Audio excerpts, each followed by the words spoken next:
Welcome to Unbiased and On the Fence. I'm Shane. Thank you guys so much for joining us for the Power of 8 at 8, and I am joined with my wonderful co-host, Eileen. How's it going, Eileen? Wonderful co-host and wonderful people in the chat and wonderful lurkers who like to watch but don't chat. We love you too.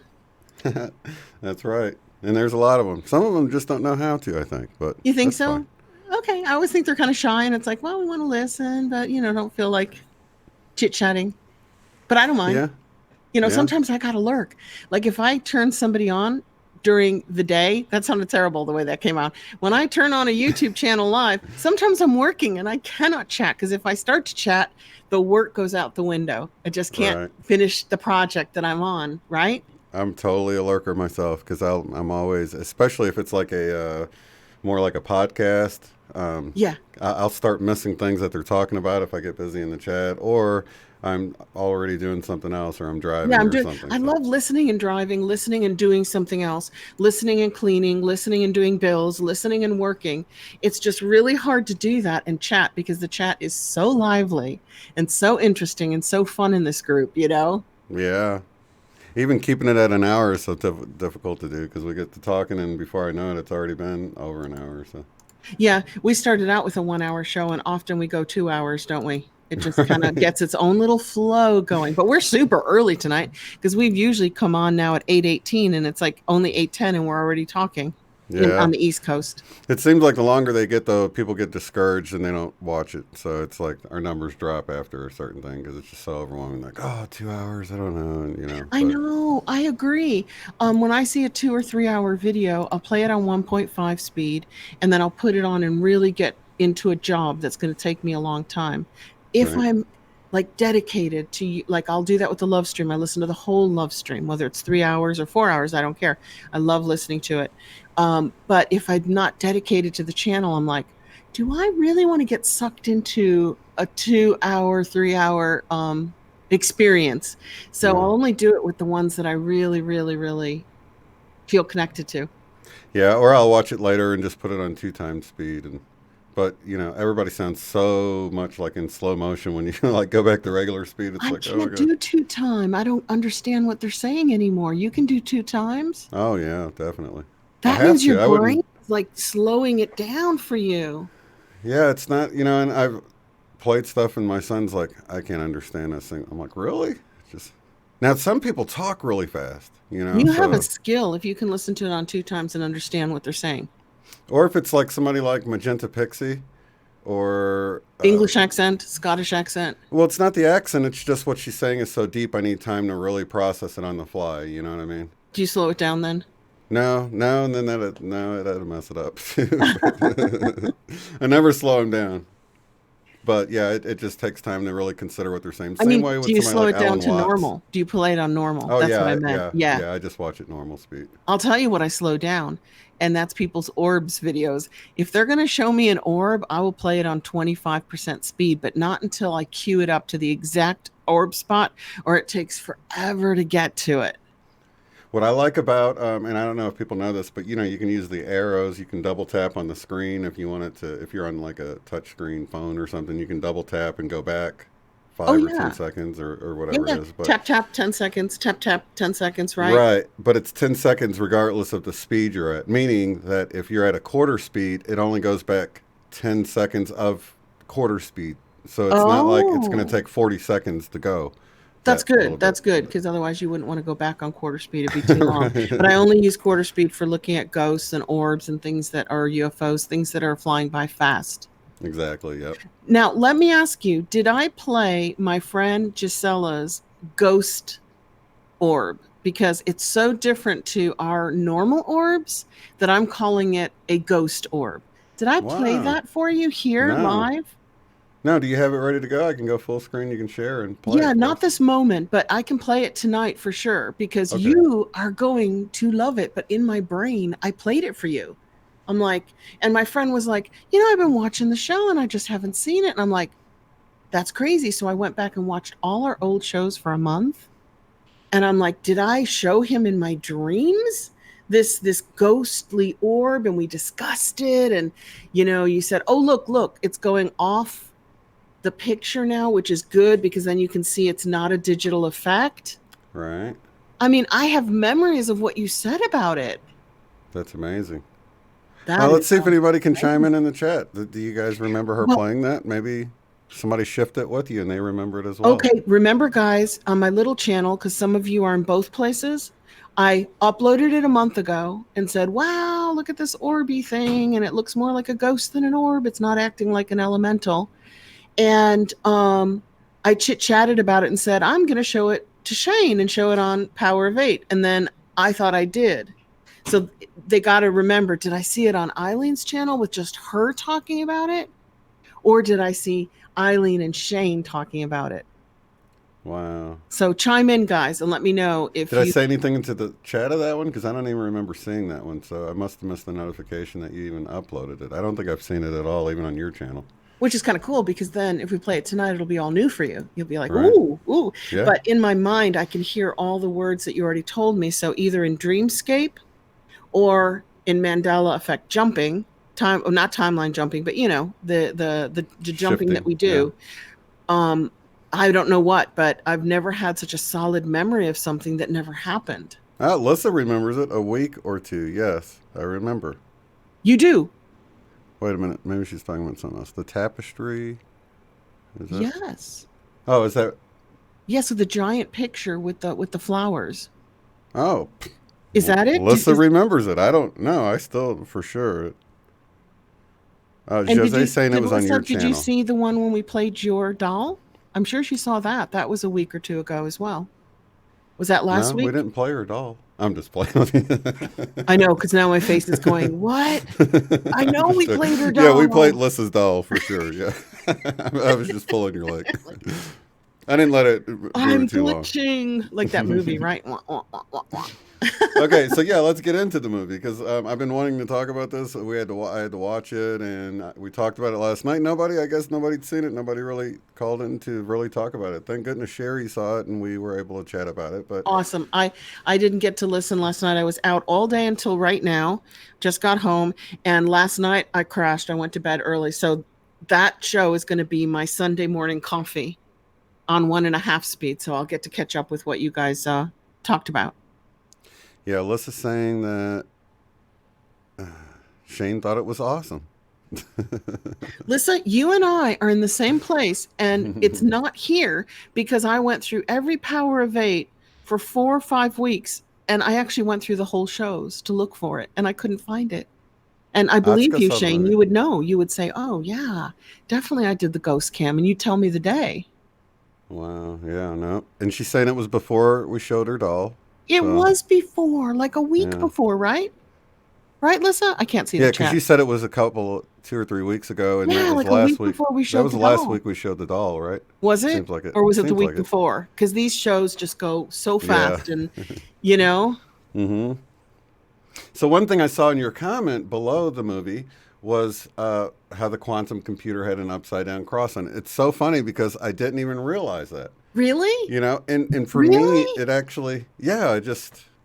That went right by you because that was like a lit up blue, like swords, upside down cross across the D-Wave computer, and it was huge. It covered the whole computer. Right. Yeah. I just didn't see it as an upside down cross. I thought it was just like, a horizontal and a vertical line on it. I didn't see it as, but they frame it in the screen in a way that it cuts off the bottom. So a few of the scenes, it totally looks like an upside down cross, but it never connected with me. But it didn't bother me either because to me, the quantum computer, the idea that a quantum computer is doing this and the idea that Satan is doing this is in the same category for me. So for me, it was actually sort of maybe even a positive thing that they stuck them together, because I know they make it look like it's the quantum computer doing it in that, but to Yeah, me, for both me, of those it's things negative don't because fit. I think of the simulation and the D wave breaking up our reality as like a teenage pimply faced hacker somewhere breaking up our reality. I never think of it as Satan or the devil,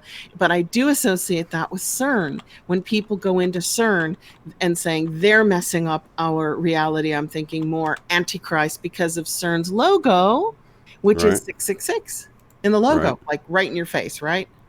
I do want to clarify that it's a quantum computer. It's not the D wave logo That's or anything. very important that we Yeah. clarify that now because Yeah. that is not D wave. No, it is a quantum computer. It's It in the is a same quantum category. computer, Yeah. but it is a made up quantum computer. It is a fictional A quantum fictional quantum computer. computer. Yeah. Yeah, but I think there's a few of them out there now. But you see, But that's how I talk. When you go Xerox, I need to Xerox this, or do you need to yeah. make a copy of it? Yeah. Do you need to Hoover? In England, we Hoover the floor. All We right. don't Or you vacuum Google it. something, whether you're We Google using something, whether we're Yahoo using or whatever. DuckDuckGo. Yeah. So it's that using a company name as a verb for what you're doing. Right. They love that too, I'm They sure. do love that. Actually, they Yeah. probably would ignore us if we I, were. I would love it if people were like, I'm going to go unbiased and on the fence for a while. And even if they were talking about watching someone Yeah, else's somebody else's channel, channel. I'm that'd just be going to go awesome. unbiased and undefense myself for a while. Or say, oh, he says Shane. What do you mean? Oh, I mean a YouTuber. Yeah. I'm going to do a Shane. I actually use that. If I'm going to go unbiased and on the fence on something and not give somebody opinion, I could easily say, I'm going to pull a Shane. I'm going to pull a Shane. I'm going to sit on the fence and I'm not going to give you my opinion on that. Which I'm doing more and more all the time now, which is great because it means that I'm more open-minded now and I'm not holding on to my belief systems. Yeah. I'm letting go if they need to go, and I'm Mm-hmm. open to new ideas. Mm-hmm. Yeah. Yeah, that's what I love so much about Magenta Pixie got it when she came on. And I knew she would. That's why I reached out to her. I'm like, well, she's got the 9. They'll tell her I'm cool and she'll come on the show. And sure enough, she came on. The But Council of Nine. yeah, but she, having I've got that little clip on Yep. the Friday Night Love stream from her or whatever, but she totally got that idea. And, in her recent video, she was talking about how everyone's right from their own perspective. Whether you think that we're crazy for thinking about light codes coming in and things like this, you're right. From your Yeah, it's perspective, like we're crazy, but from our perspective, it's happening. it's normal. From Yeah. us, from our perspective, we're acting really, really normal. But we are actually in 5D, I've realized, and we're acting 5D. And maybe people around us are going, that's a bit odd. Why are they doing that? Why are they saying that? But to us, we're actually in and acting out 5D. And when we're in a group, we can do it safely. Right. And we can just be happy about it. And when we're not in a group that's also acting in and acting out 5D, get it? Like 5D is coming through our brains and our hearts and our frequencies, and then we're acting it out into a 3D environment. We must look like absolute Looney Tunes to them sometimes, Yeah, she said that too. She said she goes, you have to be careful, or you might sound like bananas to certain people. And I was like, wait a minute, Magenta. I'm like, I thought you were bananas a few years ago when I came across your material, so I totally get it. I totally get it. I tell people, how I describe us in our community, guys? I say, we are the fringe on the fringe. The fringe of the fringe. We are the fringe on the fringe. And most people get that because they know fringe theater is very avant-garde and fringe theories and fringe science is very woo-woo out there. So if we're the fringe on the fringe, then we're so far out that you can't really go further at this moment. And we're happy there. We're happy to be there, Yeah, totally. Living on the edge. Well, before we do talk about the movie, can I ask you a question? Sure. Okay. I've been looking at everybody's suggestions and I love them all and I love you all and they really are all important and they're all good. But how about, because we're getting really close now, live unity meditations. I know that sounds like utilitarian and boring, but it's what we do. Live unity meditations. People are suggesting we get live in there. People are suggesting that we get meditations in there. And people are suggesting that we get unity in there. And we can't do live unity consciousness meditations because it would go right off the screen. Right. So, okay, a little boring, but it's what we do. Okay. I love this one. And again, it's a conglomeration of everybody's. This doesn't belong to anybody. Matrix management meditations. What do you think of that one? Matrix management meditations. Again, if somebody bumped into it, they'd go, oh, I want to try that. I want to try some matrix management, right? Right. This is getting softer, and it's what we do. Okay, live earth healing meditations. Or you can drop the live, because a lot of people see it after it's live and it's no longer live, and you can just call it earth healing meditations. But with retrocausality and no time, it's live whenever you're watching it, right? That's all I have tonight, guys. That's really cool. And I think April had made a suggestion, Friends of God or something like that. Which the only I thought problem was cool, with that is if you put God in the title, a lot of people who are spiritual and believe in source energy won't open it up, because there's so much biblical God stuff on here. Have you noticed that? Oh, I on totally YouTube? agree. Yeah, I love it. I love God, and I'm happy to talk about God. And personally, I don't need to say source energy. I'm really cool with God. Right. But if you put it in the title, you're only going to get, and then when they come on, they're going to go, this has nothing to do with church. This has nothing to do with God. If they're not open-minded, if they're more churchy, and we put God in the title, they're going to be extremely scared when they see what we're doing.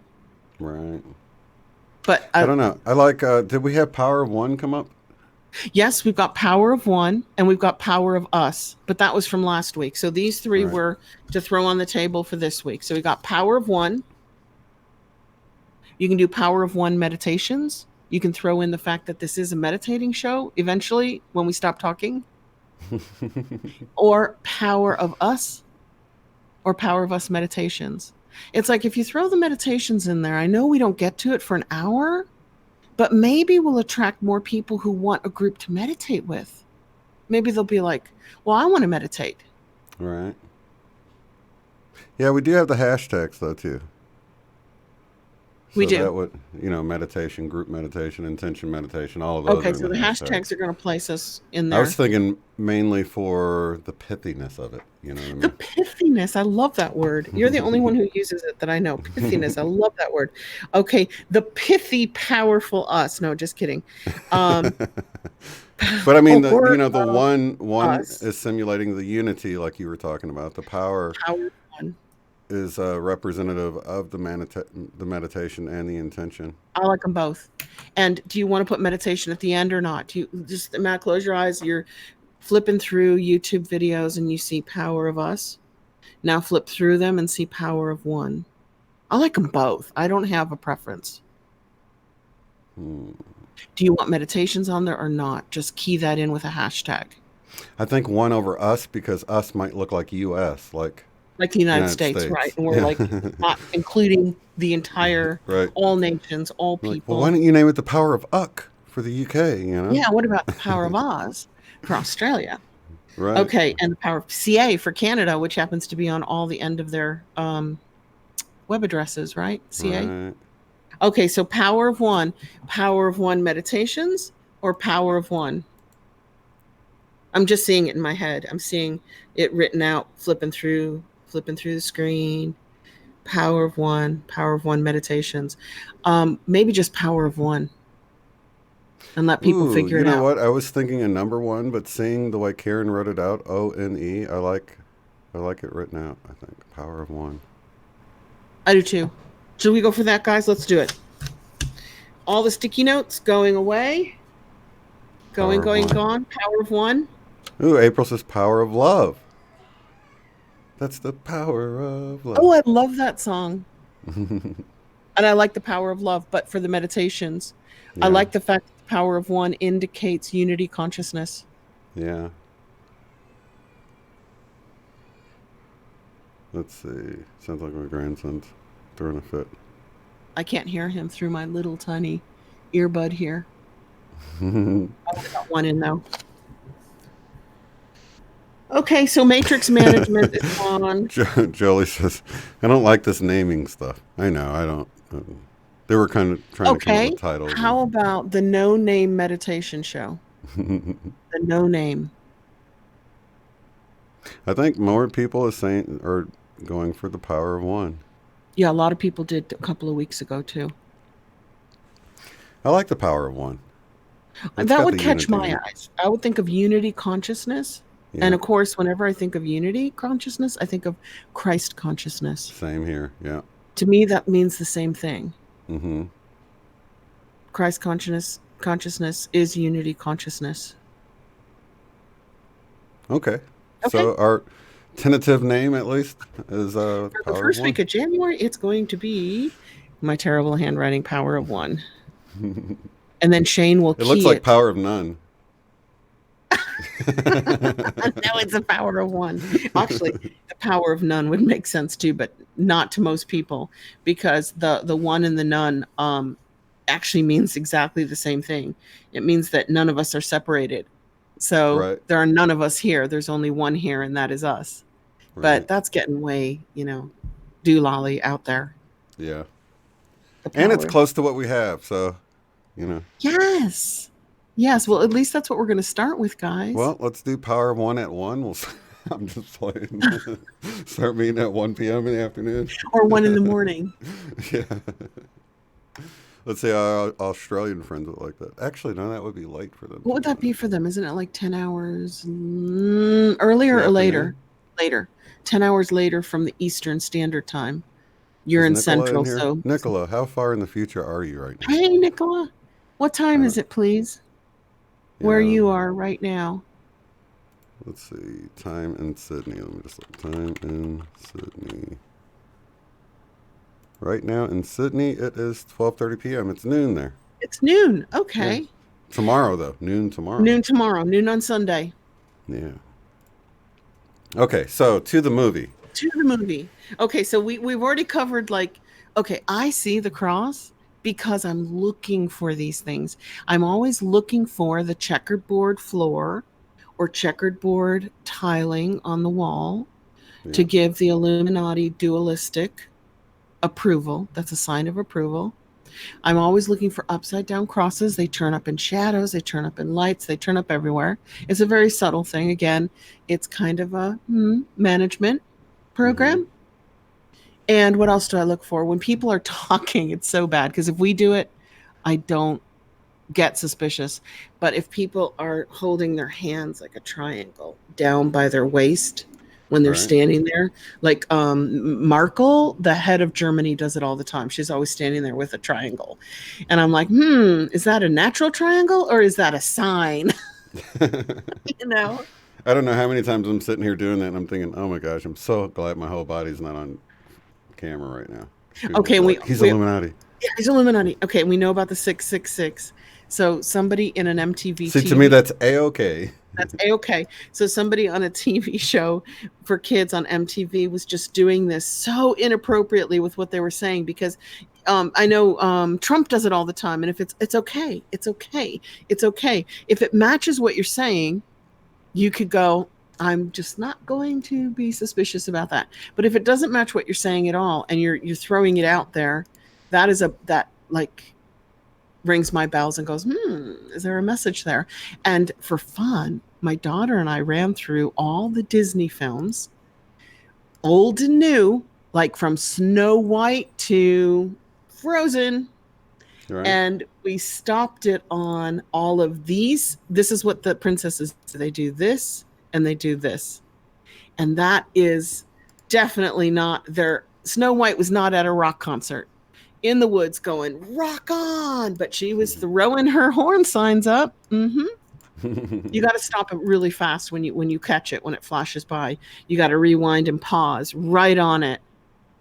And as the woodsman is killing her, but he doesn't, of course, right? No spoiler alert. The movie was made in 1939, right? She throws up the horns. Let me see. And to me, this is I love you. That's the I love you sign. Well, this is real obvious horns. Right. This is more of the rock star horns, isn't it? Like rock on. It's not this. It's this. I think this was the bull, like charging the bull. Not for rock. When we're doing rock, isn't it this, guys? Rock. Yeah, like I'm pretending like I'm in an No, I Aerosmith think concert. this is the rock thing. You think so? This is I love you, and that's how I understand it anyway. Interesting. But I want to point something out here because I think let me share my screen with you a little bit here. Share Cool. screen. And okay, so we got this image here. Let me go full screen. Screen big. Okay, that's not Eileen. Let me get your name off there. I Okay. can see it. Okay, so this is used as a good example of you can either see a vase in the middle Yep. or you can see the profile of two faces. Yep. But you can only see one at a time. You can either focus on the faces or you can focus on the vase, but as soon as you switch it, the others disappear. That's really So interesting. that's just the way the brain works with negative space. So if you see the black as the object, then the white becomes the background. And if you see the white as the object, then the black becomes the background. Of course. And the reason I mention this is because of the parable of the wheat and the tares I was talking about. If you're if you're watching a movie and you're looking for Illuminati symbolism in it, you could totally be missing any kind of positive symbols in it. So there's always wheat and tares mixed together. So I always tell people to look for the positive rather than the negative because if you're focused on the vase, you're not going to see the faces, and vice versa. Interesting.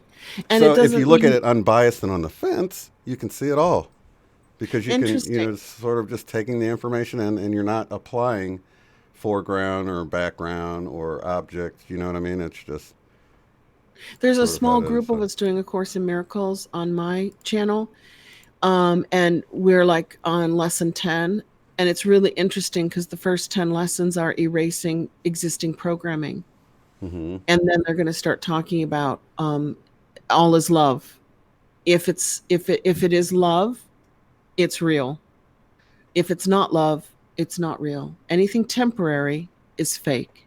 Is it temporary? Then it's not real. And it's not saying that not real things are bad, because not real things teach us things. But the only thing that is real is what is everlasting. And the only thing right now on where we are that's everlasting is love. Even marriages and life and death, and even though death doesn't exist and we go on, it's all temporal. It's all temporary here. Mm-hmm.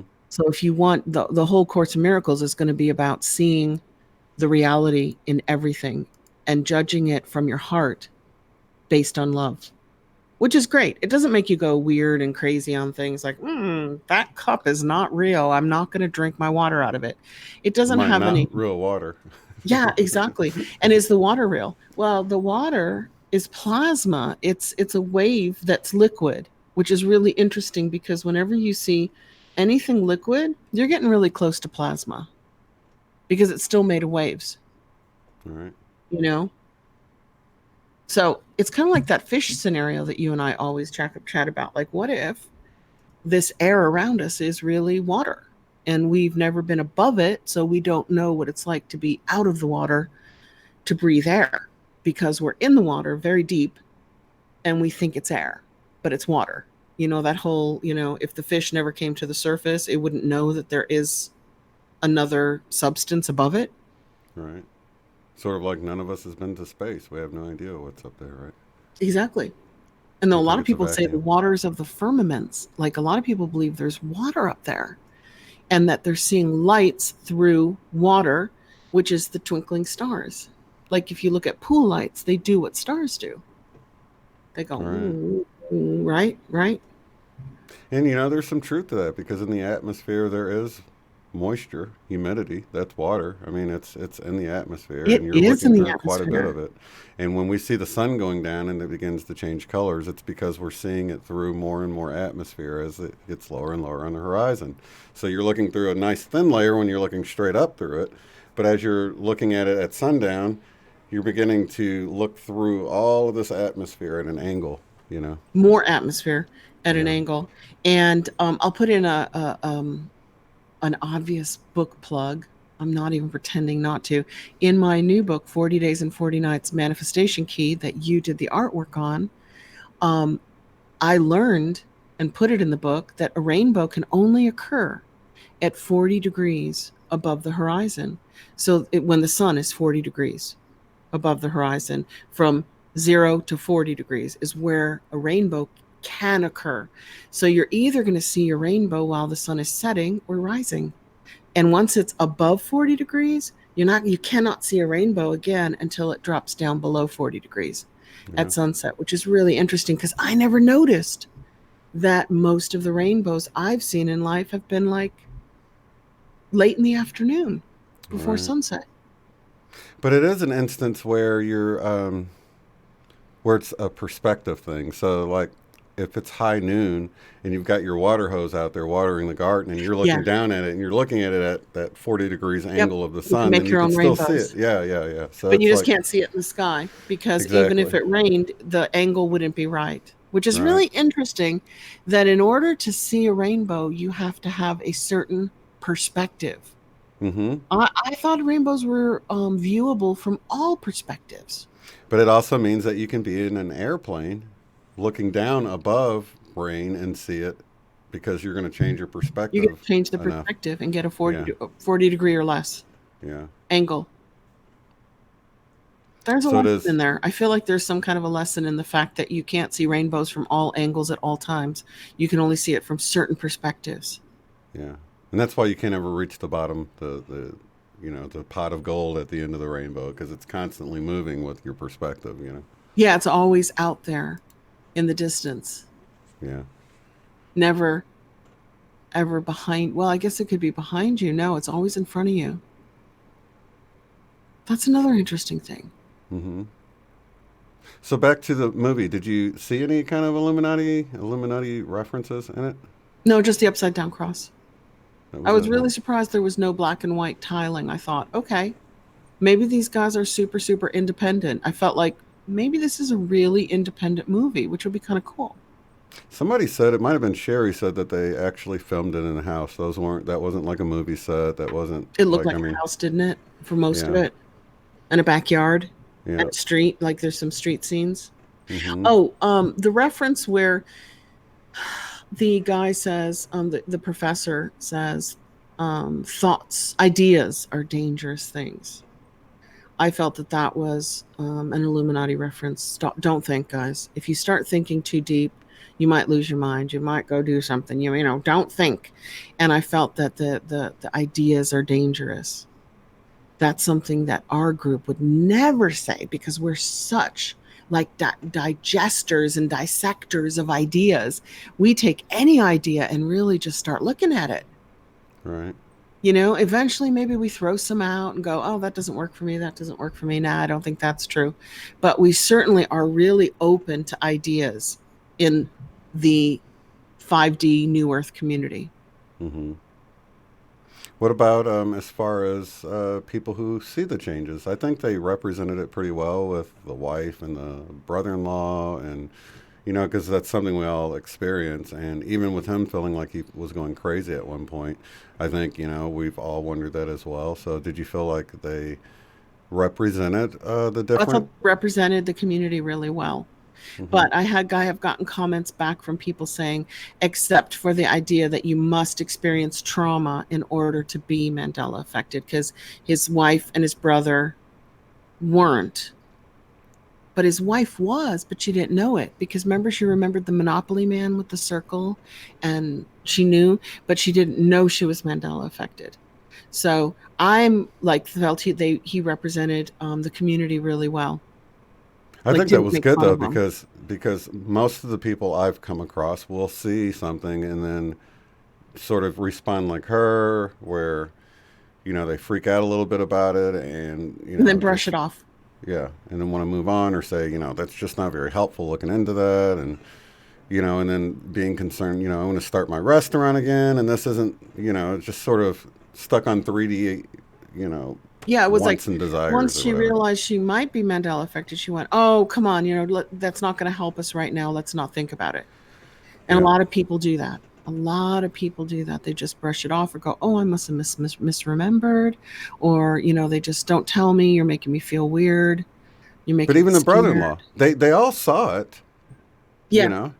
they all saw it, but I do like the way they sort of had the main guy that was experiencing it. He was super duper nice. I mean, Yeah, he was you nice. know, In fact, he was the nicest character in the movie. yeah. Oh, so was the professor though too. I really liked the professor as well. Hmm. I did feel that his wife wasn't giving him enough sympathy for what they had just been through. I'm like, she's kind of cranky anyway, like, forget her. But that's representing what a lot of people go through, especially with their Yeah, spouse or a sibling or someone that's close to the experiencer. We all have those people that sort of get hostile about it. So I get think that hostile, no support. right. But I I like was how more concerned about the support with what he had just been through. If two people lost a loved one, you would expect them to be emotionally supporting each other more rather than mhm. feeling hostile. But you're right. Him seeing the Mandela effect made her feel a little And she hostile. was with the other stuff, like maybe you should see a grief counselor, and the one time she tried to comfort him when he thought he saw his daughter, but that was more of the hallucination of it or whatever. What did you think about the whole hallucination parts? Yeah, I thought that was interesting because it's like we see orbs and our community is seeing more orbs now than ever before. It's like once you start seeing through the veil, you start seeing through the veil. And I thought, it would be possible maybe to see dead loved ones. Hmm. Maybe as our perspective grows, our vision grows, our intuition grows. I don't know. Would that be a good thing? For most people, probably not. No matter how much you want to be with that person who passed on. I have a husband I love completely who's passed on. And if I started actually seeing him in a room, that would freak me out. And I'm hard to freak out. But Right. Yeah. that would freak me out. I'd Yeah. be like, John, are you here really or not really? Am I imagining you there? So it would be like maybe we're not ready for that level of perception yet, Yeah. I agree. right? I mean, that wouldn't be much different than an alien or something popping into Oh, I her. don't mind aliens. Aliens I can handle. It's like pop in, because I believe in aliens and I know you're alive. Pop in, pop out. But if my loved past person who's passed on no longer has a body pops in, I'd be like, what am I seeing? Am I seeing the real person creating the image of a body for me? All right. See, the difference is I know aliens can have bodies, and I know right now that my husband does not have his human body because of what we did with it. We went through all the ceremonies and all that. So for Yeah. him to recreate one would really make me start thinking, what's going on here? What am I looking at? Right. I always feel like people can represent themselves as you know themselves though. So I don't know. Sorry for the interruption. No, no problem. Um, so can I just pause for a second? Do you mind? Because Sure, I have no a problem. family. Oh yeah, yeah, yeah. Go ahead. So I will check in with the chat here. Did everyone see the movie? Let me look here and see what you guys are commenting about. Let's see.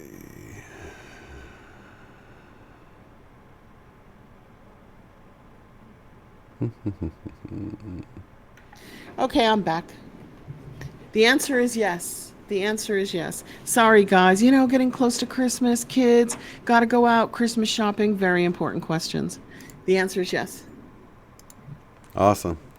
So yeah, I was looking to see if anybody's chiming in about the movie. I don't see anybody commenting anything. Let's I'll give you see. some more. I'll give you some more, but I'm not trying to be negative Nelly. And I'm sorry if anybody in our community is named Nelly, because I would never do that to your name. But or Moaning Myrtle from Harry Potter, right? Don't be a Moaning Myrtle. So I don't want to be, but the other thing that I would not necessarily have done if we made our own movie was to present the timelines like the butterfly effect movies, like jumping from bad to worse and then from worst to absolutely the worst. Do you know what I mean? It's like instead of looking at how good can it get, like Cynthia Sue Larson, how good can it get with every jump?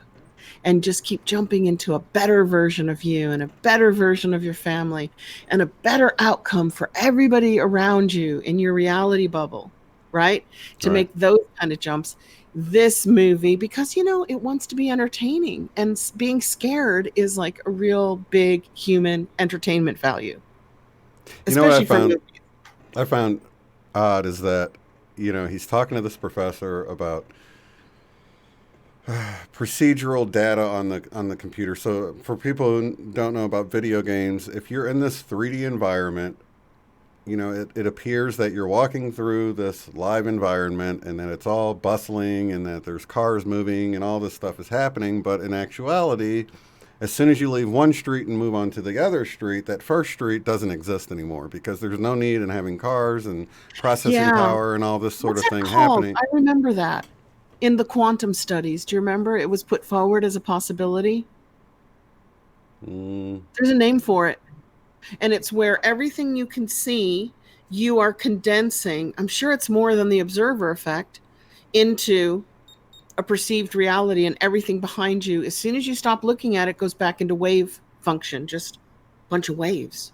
Right? Is that what you're saying? Right. So you're talking about so the having an observer, like the whole double slit experiment is what you're referring to, the way things go from a wave into No, because the observer effect started with somebody watching a pot boil. And they said, if you watch a pot boil, and they did this in a scientific lab, it takes much longer to reach boiling point than if you put the same pot, the same water on the same stove with the same heat in a lab and walk away and don't look at it. So the observer effect is that when the observer looks at something, it changes what it's looking at. It changes it. Okay. I'm thinking about that more than the double slit. Although the double slit comes into play when you say, is it a particle and a wave at the same time? I see exactly what you're saying. And when you look at it, it's a particle and everything behind you is in a wave. Is that what you mean? Like double slit? Well, I'm talking about in a gaming environment. I was trying to relate how much processing power is used. How much processing power would be used in a game if you're walking around in a city and it's got cars moving throughout the city, yet you're only on this one specific area, looking at this one specific area of the city. Yes. None of the other stuff within the game is running. So they were making this correlation with our reality that if there's a building there and no one's inside the building is just emptiness inside there. There's no tables or chairs. There's nothing that has to be rendered because there's no one in there to look at it. So it would be a waste of processing power. So in this movie, they take the idea of this and they say, how about we hack into reality with a quantum computer and make it as if there's someone observing every single thing within our reality, because, you know, we've got multiple people looking at different things. So in reality, it's not like a game to where if I'm on this street, there is somebody on that other street observing that. But there's nobody out in the middle of maybe the woods somewhere or something. So that's not having to be rendered. So in this game, their idea was to overload the whole matrix. Overloading the processor. To overload whatever's running our reality and crash it. People are looking at it. Because, you know, it would be, everything would have to be rendered, even if there's no one in a room, in a building. That was a great theory. That was a great theory. It's a great theory, but it's just kind of funny that both of them immediately went to the destruction of our reality of this matrix. That's what I'm saying was kind of odd that he's like, that's what I was thinking. We could break it. You know, they're trying to break reality. You know, that's like the first place they went with it. And they're using a quantum computer where we're in our community, we're using the power of our intention to hack our the hearts, system, basically. And our minds. So we like go from your brain to your heart and focus that out in front of you into a laser point. We're using a processor of the individual to fix everything, to heal everything, and to make it better. And they were talking about the exact opposite, where somebody contacted me and said, well, what did the end of the movie mean? And I said, really, are we doing like everybody here's seen it or they don't care if we talk about this? I said, I think the end of the movie was because the main character that we really liked, he was a programmer. He was a game programmer. And he was trying to break into quantum computing to end it. to stop the simulation. No, to stop the quantum computer from interrupting the simulation. I don't know what it was, because it's like, if it was a computer simulation, from where? The movie didn't go, well, actually, God is providing the computer simulation, and quantum computers by humans are messing it up. So I'm going to go and destroy the human quantum computers because I don't want them to keep messing up God's simulation anymore. So that was left like unclear. So I'm talking to people trying to say, well, this is what I think the ending meant. Like, I will ask you, why do you think he went in and tried to reprogram the quantum computer? Why was that important to him at all costs? Because he was wanting to get his daughter back that passed away. So he was actually thinking that human quantum computing removed his daughter. He didn't think she just had a swimming accident?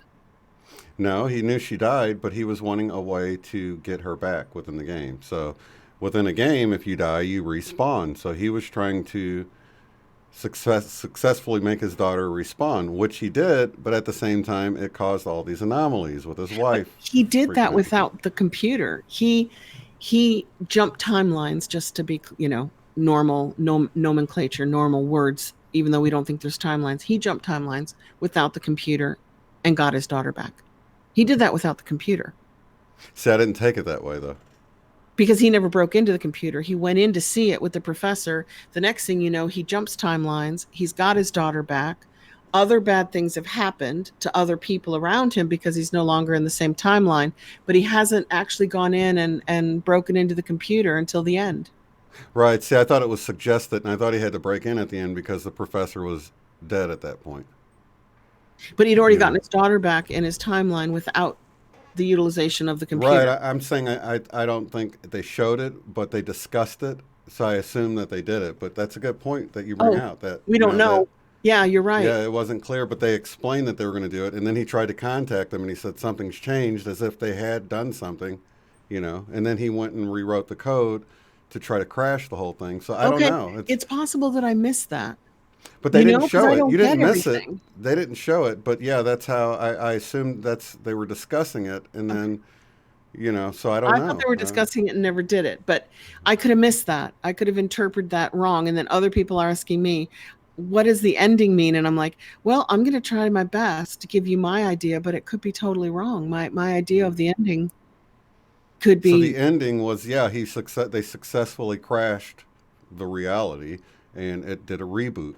And this happened to go to a restore point. That's the beginning of the movie, you see. Yes, I did see that. And everything was, and you know what? It reminded me of our discussion. But I didn't take that interpretation from it. That's what's so fascinating. When I saw it go back to the beginning of the movie before the accident, yeah? Yeah. I thought, okay, so, yeah, okay, it is. I did kind of get it. What you're saying. I thought they successfully ended reality. You know how reality glitches out and his wife's like, no, and it's all going away. Like, he crashed the computer. The reality's gone, done, dusted, reality over. Yeah. And in the sky, they show the collision of two timelines, I guess, by the two moons crashing together. Did you catch that? I did. But what I was thinking was that in a holographic universe, it's now playing out again, but it's going to play out differently. Because he's in a different world, but I didn't realize that was him creating that different world. That was him programming it. Is that right? No, he just crashed it, and then it did basically like a reboot. It rewrote, and then this gets into our conversation that you were remember we were talking about there is no past. Everything's just sort of rewritten. There's no President Lincoln. That's just a storyline that's been inserted into our past. This is a weird thing where it's not like we don't have the past because we're always in the present and it really did occur, but we no longer have it. Shane and I were literally talking about an idea that the past never existed. We're in the present. You create the past to support your current experiences. Right. So take it from there, because that's a totally different concept than Eckhart Tolle, the power is in the now, because that says there was a past, but it's gone. It's over. Now you're in the now. That's where the power is. And you're never in the future, right? You're always in the now working towards the future. So the power is in the now. But what we're saying is, well, the past never actually happened and the now never happens. You're always in a perennial state of the present, creating ideas and memories of a past to support the Right. present. And I don't fully agree with that. Just I want to put that on the table. I feel like just like we Yeah, I go don't and either. play I don't we, either. we go and play a game and we start the game and there's already buildings built and already this and that. I could totally see it working like that. So at the moment I'm born, I'm inserted into this game. There's already a history written that didn't really happen. I'm okay with that. I'm okay with the history not existing from the point I was inserted into the matrix, right? So, like all the buildings that were already there, they were just programmed in, right? I'd be okay with that, but I don't feel like the beginning of this conversation didn't happen, like you were suggesting in our conversation before. Exactly. And that's a So, there's a totally huge difference. different. Yeah, Right, totally right. different. So, back to the movie, when it does the reset, it does it really fast forward, and it's like showing like all of the history being rewritten again up into the point of them being on the beach, right? So it didn't really happen. It was just inserted, just like you'll go and you'll play back Pac-Man. They've already got the ghost there. They've already got the little dots there. They've already got the little, maze sort of thing already set up. And then you begin the game. It's sort of, you've got the structure there in place. That's how the Except, movie made it look like the yes, structure was except put in place right at the Curious time. George. Tell me what you think it is. Curious George had a tail. And because Curious George had a tail, she brought it to the water's edge to clean her shells. It gets washed out. It resulted in this child, dying trying to get her Curious George. In the reboot, which is the Mandela affected world that we're in now, she's on the beach with Curious George and he doesn't have a tail. But she picks So it up by the leg instead of she the picks it tail. up by the So, leg instead of the tail. It's a different animal. So now it's saying we're in a different version of reality. right, And he says, leave it here. right. So now when she goes to wash her shell, she has no reason to go into the sea because her Curious George has been left behind and isn't going to float away. So the question I have is, did he realize? Did he remember the reboot, or That's did what he I wonder. intuitively? I mean, is it That's sort what of I like when we're wonder. sitting in traffic, the light turns green, and something says "Don't go," And we'll and we go. stop, and we're like, "What?" And then somebody blows through the light. They would have T-boned you, maybe caused you serious illness or death, but we get this intuition. People say that our previous lives are this very life we're living right now, over and over and over again. Some people think that as well. So, are we getting reinserted into the game and we do it over and over again, and then our Okay, intuition that's my about things nephew's. happening is That's uh, his version of reality. He's very it, brilliant with quantum science, and the and things we're thinking of is just us slightly remembering a previous life where something happened, and we know not to do that again. We're on like, oh, intuition, on I, intuition, right? right, right, right. Yeah. So you're tapping in on a subconscious level into a memory that the last 10 times I pulled out in traffic here, I died. And that's what sort of the idea of, what do you call it? Deja vu. Why am I getting Oh deja vu? yeah, We're slightly remembering doing it again, like I've it's done this bleeding before. through I a little bit. remember this. Yeah. That is what my nephew, who is one of my nephews, is really into quantum science. And he told me ages ago, he said, I think you're on a loop and you keep doing it until you get it right and you can't move forward until certain things are done. And of course, I personally felt that that would feel like being on a hamster wheel. So I prefer not to think that is what's happening. But what you just described is if he's in a reset and a slightly different reality, is he taking the toy back because he remembers what happened before? Or is he doing it based on instinct? Right. And then that means, like you just asked us, does that mean every time we use our intuition and have deja vu, is that because we're remembering that we did it before? Right. Or, if you're going to go into business with somebody, you're like, I've got a bad feeling about doing this. And then you don't do it. But maybe the last 5 times you did it, you got, I don't know, tricked out of some money or something, and intuitively or instinctually, So there's so many different ways that intuition can play out. I mean, is it your higher self saying, "Don't do this; it's not a good idea," or is it actually deep embedded memories that we Of don't having done realize it we're before. accessing? You know? I don't know. I would think from an energy point of view that it would take a lot of energy to play this out on a loop, and that it would be more energy conservative to be touching into a higher source and getting intuition to guide you in the current moment while you're expending energy, moving, talking, living, breathing, You think it would acting. be more energy or less energy? I think it would be less energy, so it would be more conservation of energy if you could just tap into a higher source for guidance than actually repeat it, repeat, repeat, Could be repeat, both. repeat. Because if you're playing something like The Sims, for instance, right? You're sitting at the computer, you're the higher self of the Sim character, you're Yeah. running around and playing it out, and things don't work out, and you're like, I got to start over again. So you've got both in that Oh my scenario of God, how it's we so play games frustrating. today. I'm thinking of playing Mario Brothers, and I'm like, how do kids play these games? Every time my Mario dies, I get so frustrated, even though I know I've got an unlimited number of Marios to call on. But you got to start over But again. you have to Like, start over. And it's like, yeah. oh, I But just got that's how games are. The games are that way. You'll make it to, especially like when we were growing up, because there was no save points and there was no, like, as soon as you turn it off, I'd be so upset because I'd make it so far in the game and pause it.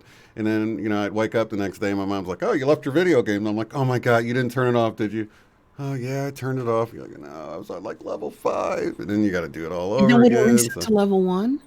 you just start all over Is again, that yeah. because you had to get from level 1 to level 10 in one go? You had to finish the game in one go. And then Zelda came Oh, out and it had a little watch battery inside the cartridge. So it it would saved it. save your process, That would be So, so frustrating. yeah, it was. And maybe that's why it does change children's personalities. Like when they're young and they play a lot, they get really cranky. They don't want to go eat their dinner. They don't want to go do their homework. They don't want to go to bed because they have this frustration of wanting to finish the level and not having done it that day or that night. So when you go in as a parent and go, hey, time for lights out, and they're like, no, they have all this energy, which looks like crankiness from the game. Mm, yeah.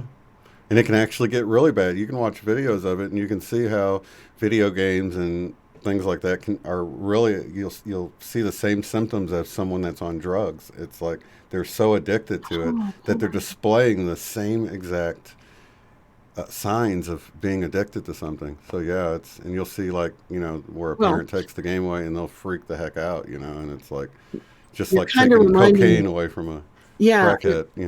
an addict, yeah, or cigarettes or cocaine from an addict. Yeah, Japan has classified gaming addiction, video game addiction yeah. as a mental illness. And they haven't done that in the United States yet. Thank God. And if they do, I think we're really going to have to put our feet down and say, no, you may not do that, because as soon as they classify it as an illness, it then needs pharmaceuticals.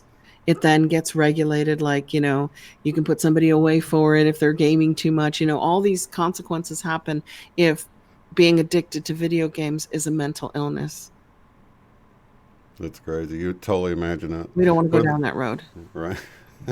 But they've done it. They've done it in Japan already, which is interesting. Like, how are they going to treat those people? And of course, it affects boys more than girls. I don't know why. Statistically, boys spend more time gaming than girls do, even though girls can get a Nintendo and a Wii. They just Hmm. don't tend to get as addicted to gaming as boys do. Right. Statistically, Yeah. I looked it up. Yeah, I always have my son take a break when I'm like, "You're not having fun anymore. Just take a break," because they'll get to the point where they're not having fun. They're just so frustrated about something, and So like, "You're not frustrating. even having fun. Go draw a picture. Go read a book. Just take a break from it." So I think you just kind of got to keep an eye on it. Okay, That's the so main thing. if we look at a universe, let's step out of the universe. Let's get our brains out of the entire universe. And now look at it from God's perspective, even though we can't. We couldn't possibly do that because we're not God, right? Would it make sense to create a gaming simulation where all the players would be frustrated 9 times out of 10, just running on a hamster wheel, frustrated, frustrated, frustrated, because they're trying to get through the levels, but they can't? Think of watching your children play and wanting to remove that frustration from them. I can't imagine that anybody devised a universe to be completely frustrating at all points and all times. Yeah, it could be part of the objectives though, is to not get frustrated during it. And we're made to take a break every night. Take a break, go to sleep, reset. You know what I mean? So Yeah, because they say if you don't sleep and if you don't dream, you go crazy. yeah, your And body eventually gives out on you I, most of I'm the time. just not comfortable with the simulation theory of the Mm-hmm. universe or the Mandela effect. Although the more you talk about it, the more I can see how reality is very game-like. Like Mm-hmm. getting back to if you're not looking at it and if nobody's looking at it, why would the program run? That would be a waste of energy. Right. So it's saying that the observer must go somewhere in order to click the program in so that there's something to see. That's what I did the video, the Wingmaker simulation theory video, because I think some of the weird anomalies that we see are pointing to the fact that this is not a simulation in the, I think, an illusion. Let me just put it that way, a dream, if you will.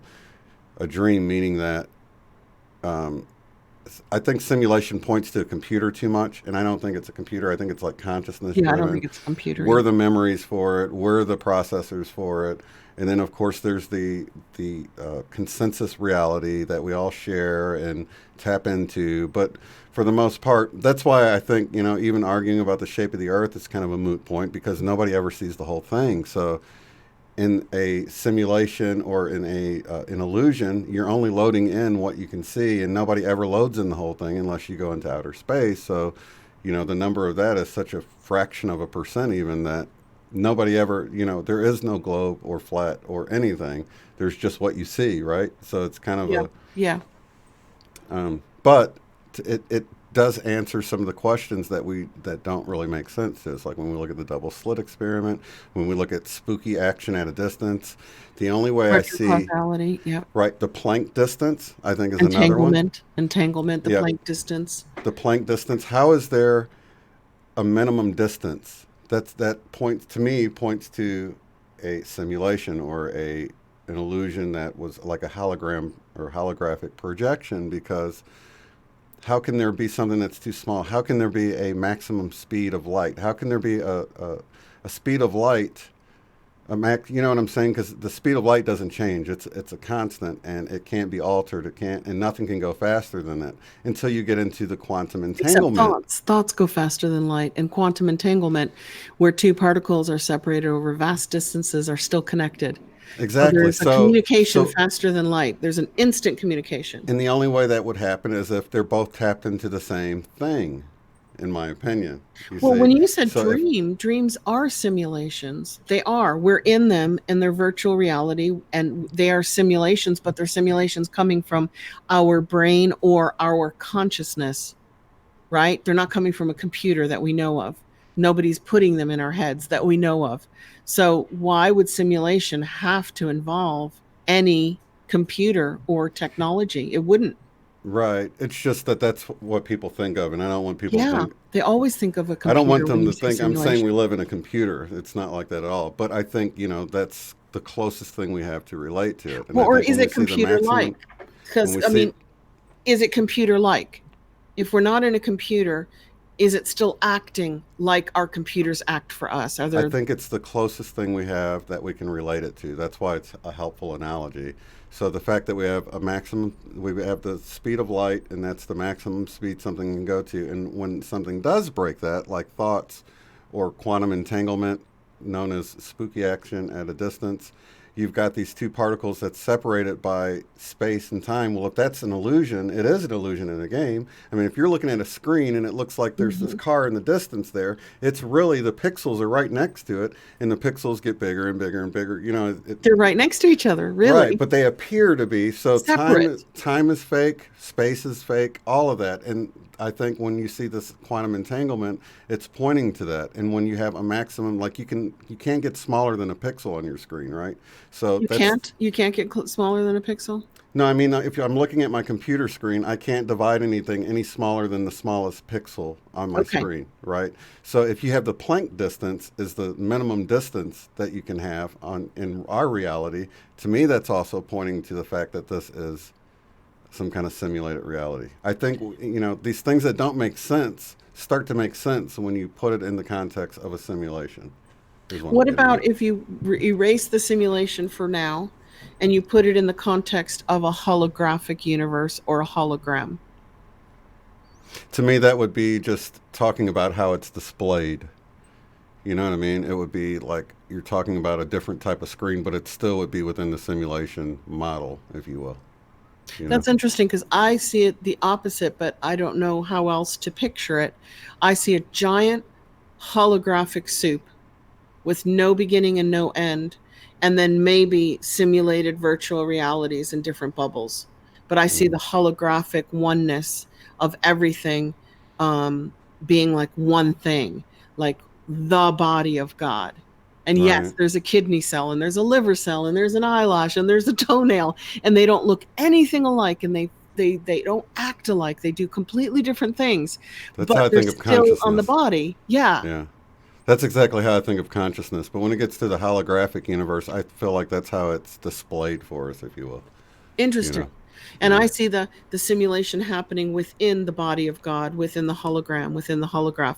I'm viewing it the opposite way. But what's really interesting is if they both exist, you could view it from any way you like, and it wouldn't matter what came first, the chicken or the egg. The egg exists and the chicken exists. It doesn't matter which came first anymore, That's a good point. I mean, that right there is another indicator that when you look at an acorn or an oak tree, which one came first? Doesn't matter. It had to have been programmed at some point when you go back, in my opinion. Yeah, because, if you do say the acorn came first, then you're going to say, where did it come from? Right. Well, it came from an oak tree. Well, where did the oak tree come from? An acorn. See, you get to the point where there's no way to decide which came first. Exactly. And it doesn't matter anymore. Both are there. So it technically doesn't matter which came first. And if there is no time, then there is a possibility that they both appeared at the same time. Right. And that leads you to realize that it's by design, right? Spontaneous evolution by design. Just boom, it's all there. Right. But then, And we don't live long enough to prove it any other way, really, It still comes back to a notion of God. You can call God source energy or creative universe. You can call it whatever you want, but it still comes back to a higher power or a higher energy that went boom and created all this, and said, here we go. This is it. I'd say the one thing that really made me, another thing that you see throughout nature, whether it's, the water's going down a drain or the spiral of a galaxy, and that's the golden ratio where the Fibonacci sequence comes from. And I think that's sort of the signature of God, if you will, or the creator, the source. And you see it, whether you're looking at sunflower, it's in everything. It's even in our fingers and everything. So when you look at that, that's another indicator that it all came from one place, because you can see it in the galaxy, you can see it in your water going down your drain, you can see it everywhere. You know what I mean? That is a good that's a good stamp of God. It's in everything. Right. But what I like about it, about the golden mean or the mean ratio or the Fibonacci sequence, is that it's not mathematical, it's geometric. Right. It's not a mathematical equation, because all of our science right now is based 100% on math. Whether, I'm talking authoritative science, black holes and astronomers and physics, quantum physicians are working in mathematical equations. And they say, if I cannot prove it with a mathematical equation that works out, then it's not reality.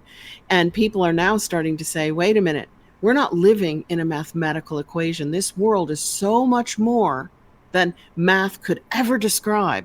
Math is a language that humans created to measure things.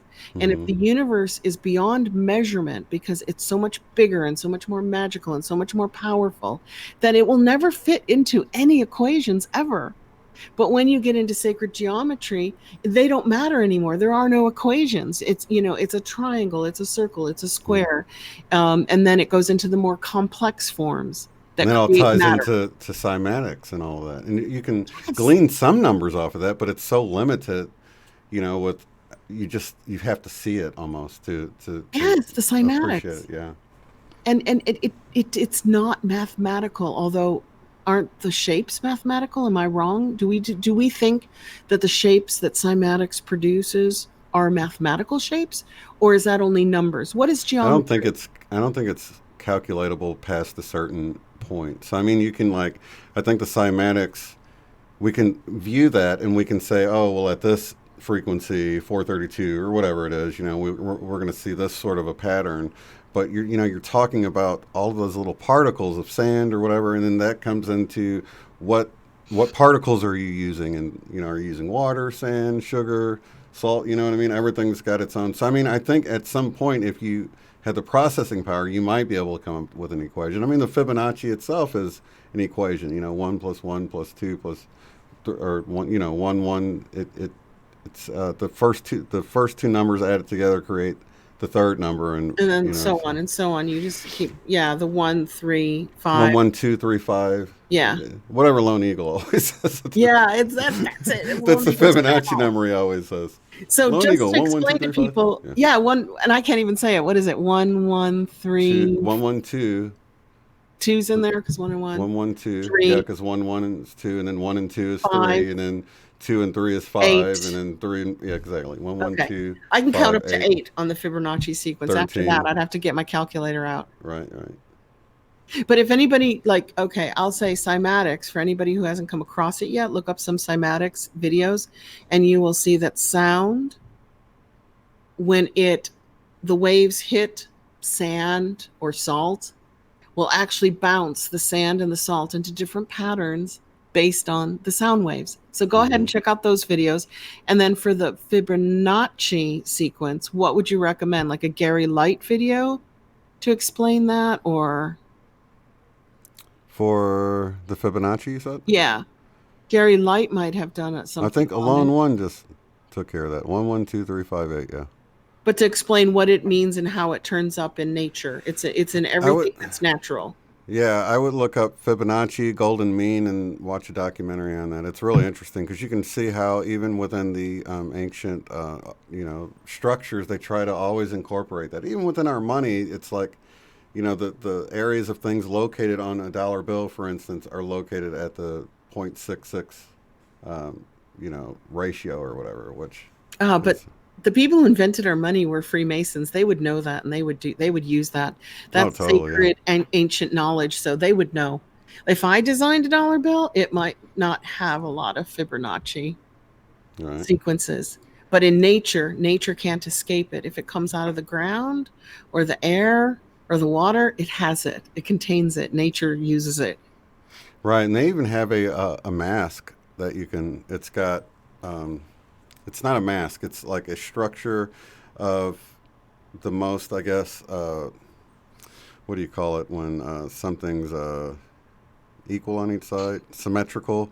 It's not only built off of some symmetry, but it's built off of golden mean ratio points. So like how far apart the eyes are, how wide the mouth is, the distance between the lips and the nose, and all of this. And there's this mask, and you can place it over people's face.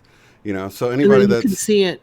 And you can see, if someone's beautiful or not by laying this over their face. So someone and this is what you see because I played with it when we learned about it in school. So if I lay it over, say, Angelina Jolie's face, she's known for being beautiful, right? So I lay that over her face. She fits it perfectly, except her lips are bigger. Or if I lay it over someone else's, like a popular model, I can't remember her name right now, but Kate something, I can't remember, but I put it over her face because she was known for her beauty or whatever. You put it over her face, everything fits it perfectly, except her eyes are a little further apart. So it's like if you fit the mask, but you had one thing about your face that stood out, asymmetrical, that made you more beautiful. Well, it wasn't asymmetry. It was still symmetrical, but having one thing that was, special about your face. But two things. Like if you got the big lips and your eyes are far apart, no, you don't fit anymore. So interesting. That's one of the, so that's really it allows neat, for one anomaly, one anomaly and that makes beautiful. You stand out, and then it but if makes people you exotic. Didn't have it, if they didn't have the anomaly, were they still beautiful? If they didn't have one thing, they just didn't stand out. They were beautiful, but they didn't stand out as being extra beautiful. Oh, so to be the Strange. extra beauty, we have to have that anomaly. Exactly. Yeah. For you to stand out above all the Interesting. beautiful people, you have to have the extra big lips or the extra big eyes or something, you know. But any two things, and it's a little too weird.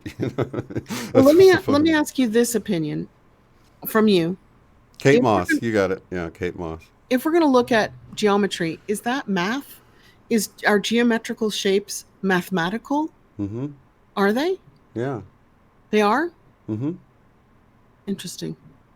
Because of all the sacred geometry and the golden ratio, that would mean that our universe is mathematical, but it doesn't always fit into equations.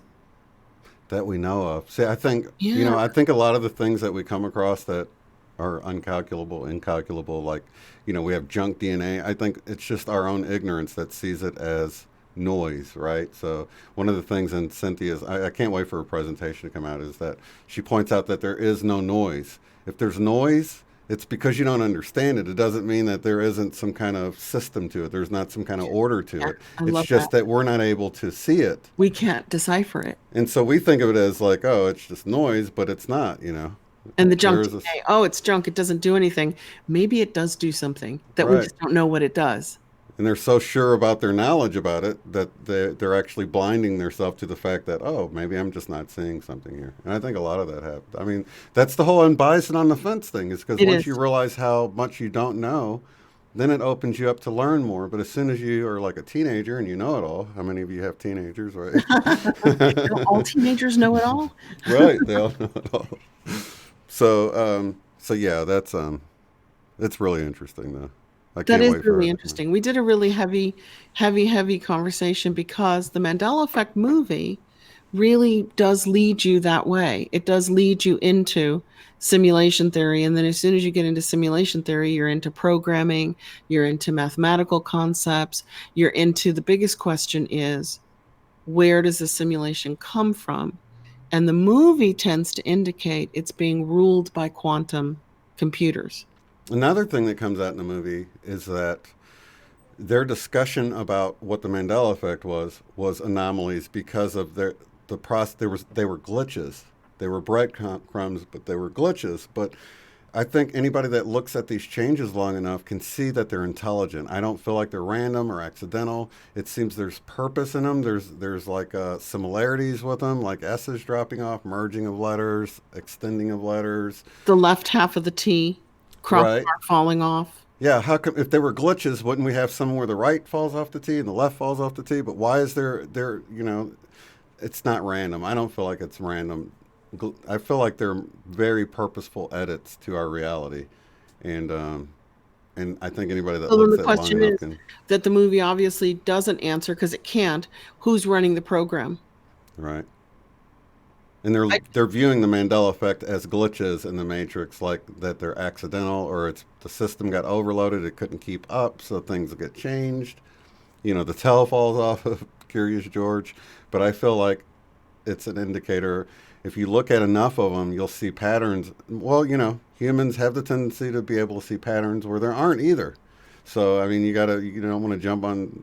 and we You don't do. want We see patterns in clouds. We see them in carpet. We to. see them everywhere, and especially human faces. Apparently, we make a lot of human faces out of Yeah, patterns. But maybe that's like Cynthia Sue Larson said. Maybe we're not making patterns. Maybe the patterns are there. yeah, yeah. Patterns are there to be discovered or seen. Right, but we might see a pattern that wasn't actually the pattern either. Yeah, we might create one. Right, like we And do one with thing that I did pareidolia all the time. feel is like a great um, truth is that a quantum computer can change our reality. Because if God or a higher power is powering the program, I don't think anything made with human hands can supersede that, can Right. change God's program. And you know what I mean? Oh, totally. I I don't think see the computers as having the same power as creative source energy. to me, it's as preposterous as playing the Sims game, and your character in Sims sits down at this computer and is able to change the game from the computer that's within the game. That's as ridiculous as it seems to Great me. You scenario. have to be outside of the system to make changes to, especially when we see it's Great scenario. timeless.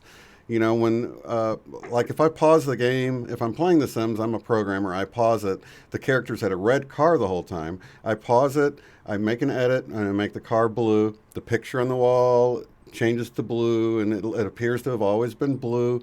The character within the game could have never done that, you know? It has to be You're done right. from the And programmer outside of the game. You can't do it from within it, in my opinion. absolutely. And I love that. I love that scenario because if you credit CERN and you credit computers, quantum computing, with causing the Mandela effect, then you are saying humans within the game have more power than the creator of the game on the outside Even if because it's a they're dream within a superseding it. dream, right? Even if it's a dream within a dream, you know, you're saying that whatever the next dream or onion skin layer out of this reality wasn't responsible for the change. It was within this reality. And to me, I don't think, Which would personally, I actually don't mean think that it's you have possible. more power than the power outside of the reality because you're superseding their changes. Like Right, I'm the programmer of The Sims and I decide I want the car to be yellow. So I right. go blah, blah, blah, and I make my program with a yellow car. And then one of the Sims characters goes, heck no, I don't like yellow. And they supersede me. They have more power than me and they change it back to red. Right. Which they could, but they couldn't do it. They couldn't do it to where it was always yellow or red or whatever. They could go and paint it within the game, right? Right. And from that point moving forward, it would be red or whatever But they color they can't change choose. it from going But back, which is what the Mandela effect is. It's changing the exactly, past and the present and the future. It's changing it all. And that would mean that the little player in my game is more powerful than me because they keep changing everything that I've programmed. which is ridiculous if you think about it like that.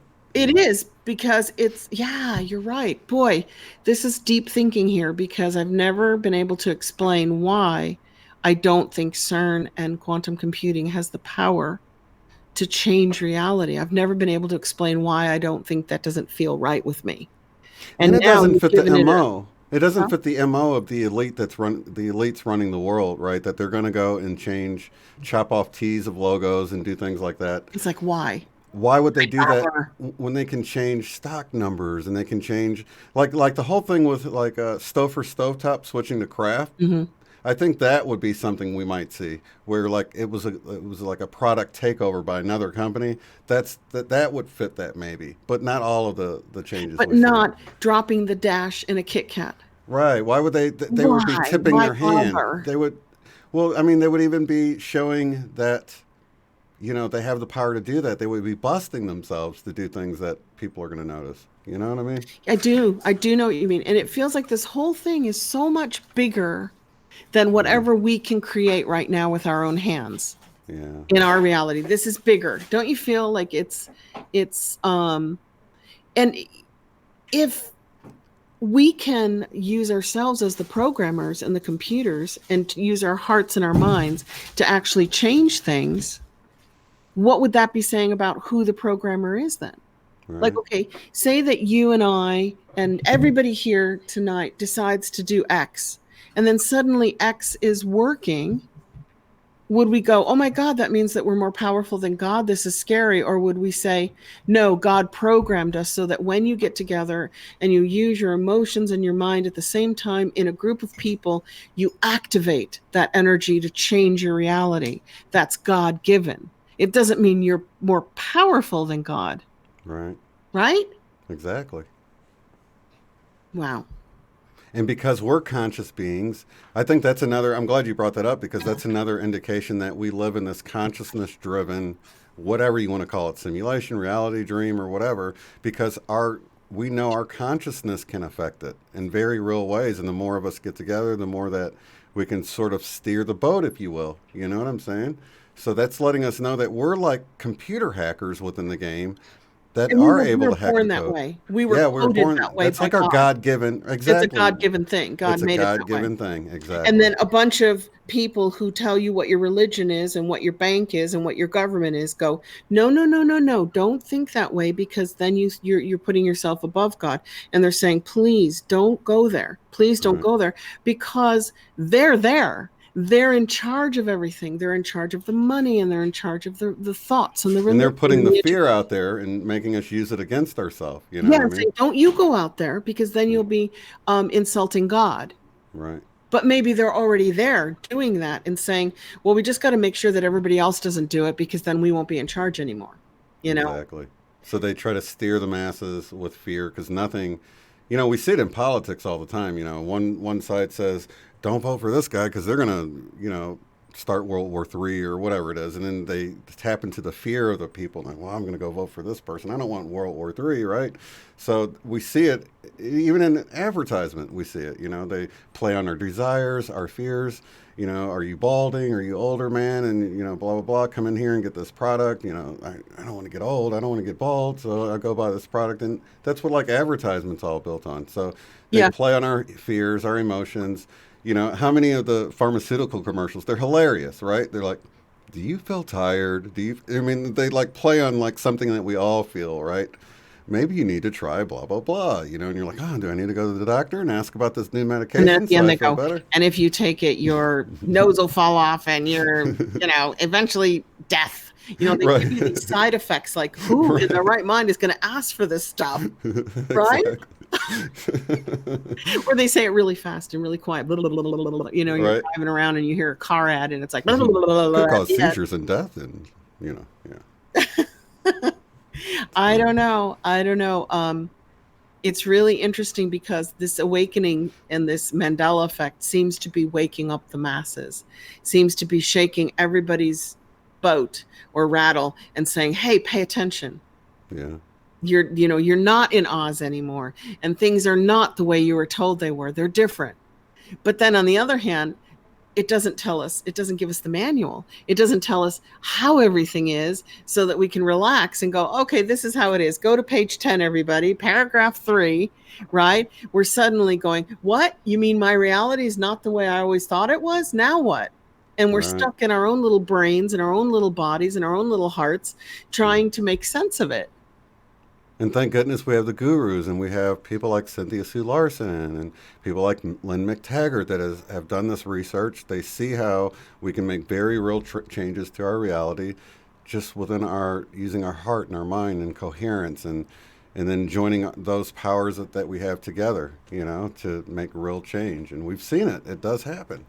It does very happen. Scientific. Yeah. It's very scientific. So that's really cool. Well, do you guys want to see the ghost cam images now, or should we save that for next week? Because it's already 9:35 and we have a meditation to do. But next week is our Peace on Earth one, because it's our last meditation until, January 4th? All right. Yeah. Is that next week? Is that the 21st? We can wait for it, and we'll that way you can have it queued up or whatever. We can get right into the meditation. I'll have it queued up for next week. That'll be fun. Perfect. Awesome. Yeah, because today was really about that movie. So end of the movie discussion is we both enjoyed it. We both liked it. I was looking for little kind of Illuminati symbols, and I got plenty.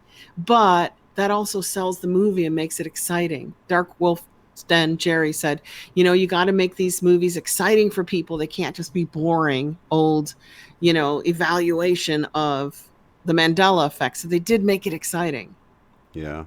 And, I was thinking it would be difficult to make, because it's like an ongoing story for me anyway.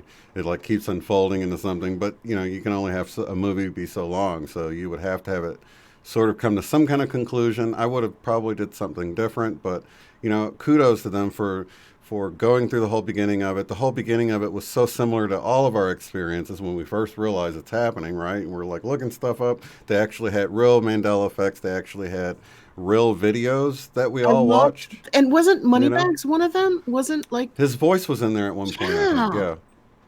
I wonder if he knew that. I wonder if the producers of the movie went to him. I believe he did, because when they had him on, he said to get permission. He asked, does everyone know your real name? And he goes, oh, you can call me Evan or whatever. So he already knew him. I noticed that. And I'm like, why does he already know Moneybags? And then when I heard his voice was in there, I was like, oh, he's probably in the credits, because I saw Fiona Broom's name in the credits too. Okay. I just didn't look. And it had enough. Real Mandela effects in the beginning, right? Yeah. That was super cool. And it showed them really well. Like I remembered them when they added the monocle to Monopoly Man and the Berenstain Bears.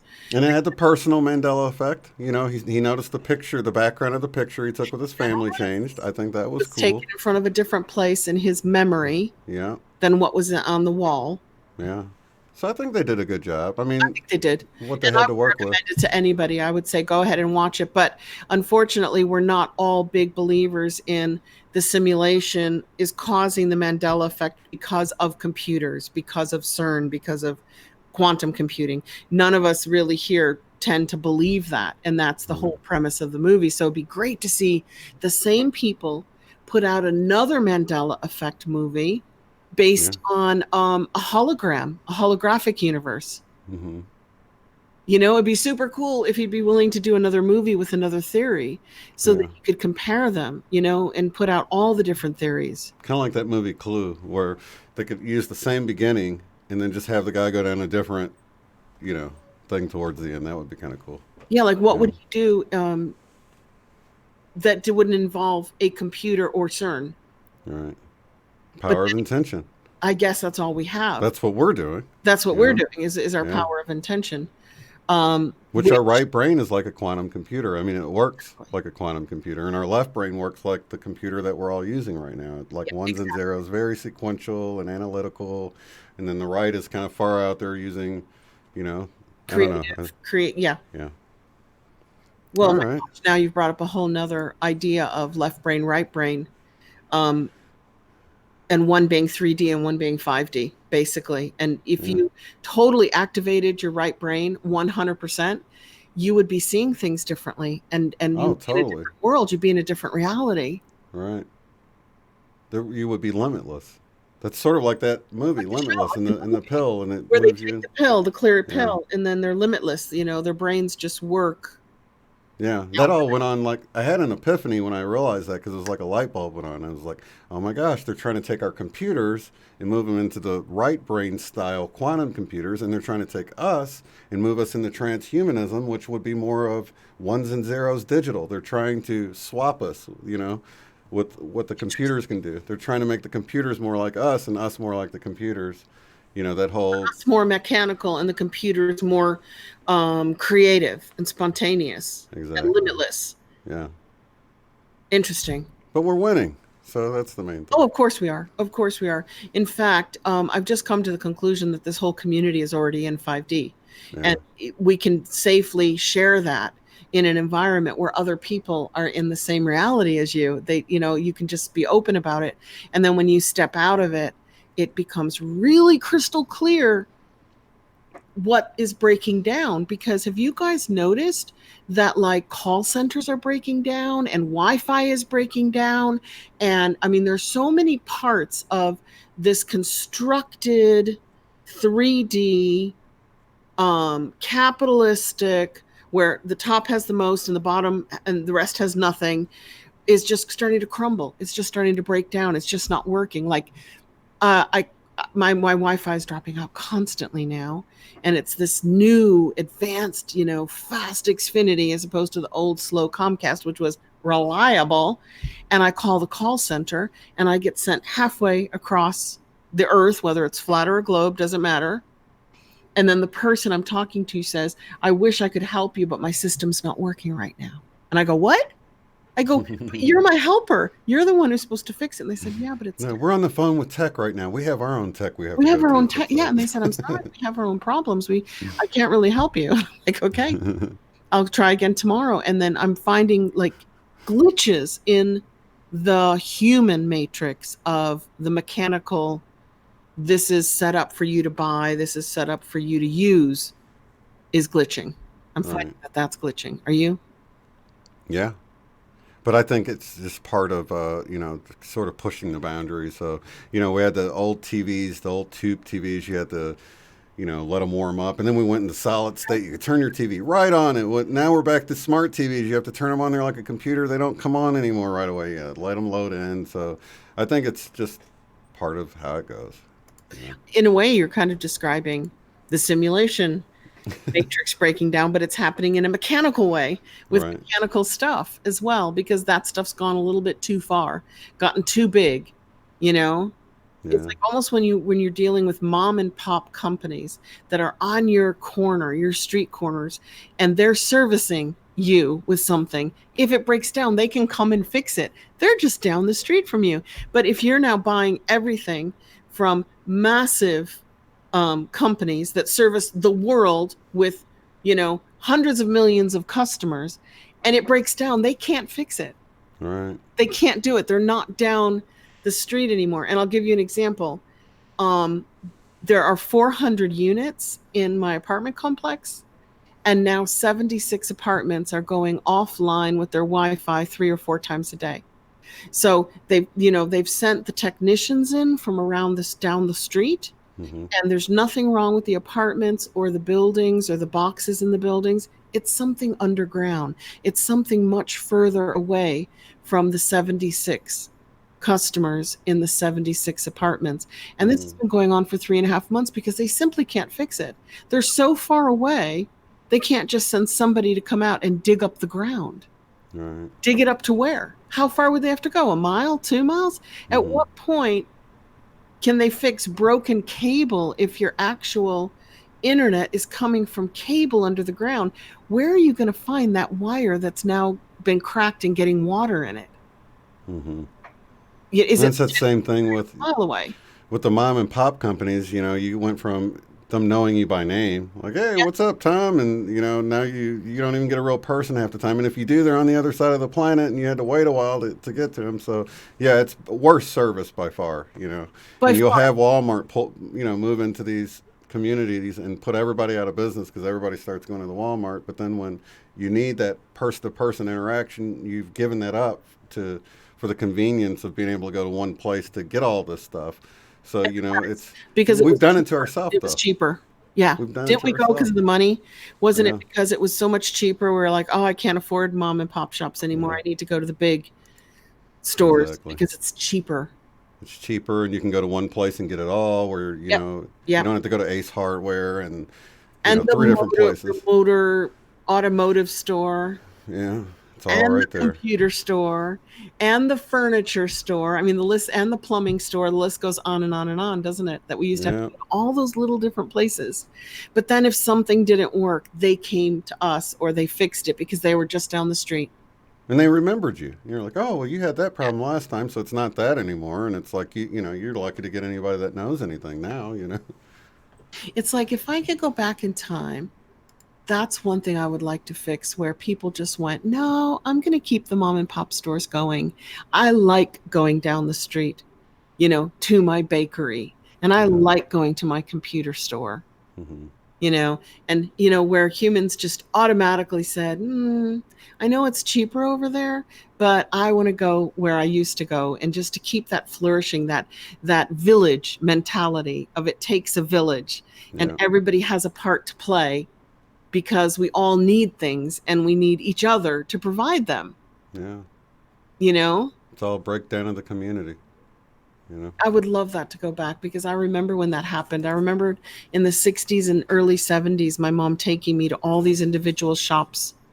And I know by the 80s and 90s, we just went to like 1 or 2 places. Right. It didn't take long, did it? No. Sure did.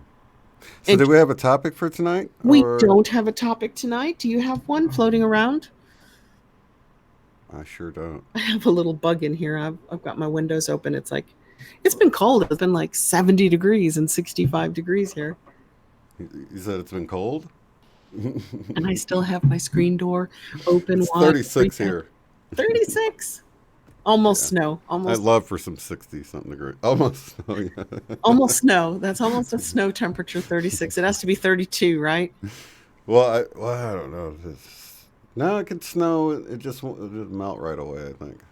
It's probably because the upper atmosphere or something. I don't know. I'm not a meteorologist. I don't even pretend. I don't know.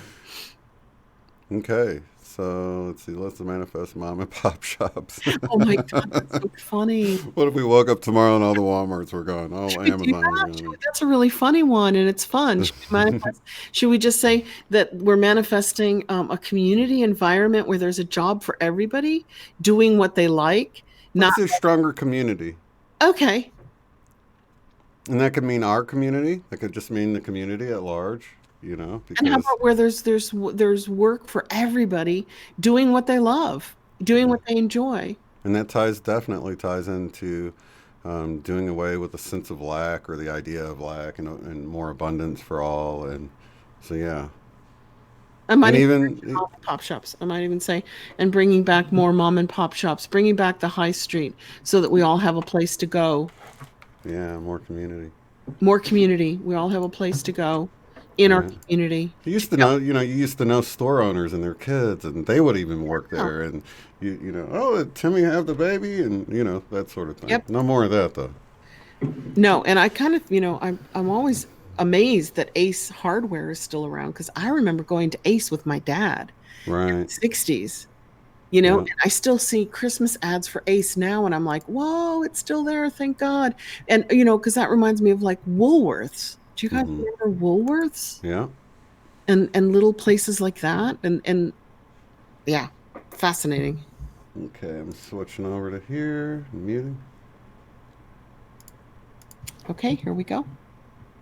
Just taking my video screen off. We'll see if it pops on again by itself. I noticed last week it did, but I had my eyes closed for most of it. So, okay, let's all get comfortable. Close your eyes if you can, if it's safe to do so, and don't meditate if it's not safe to do so, like if you're driving or walking.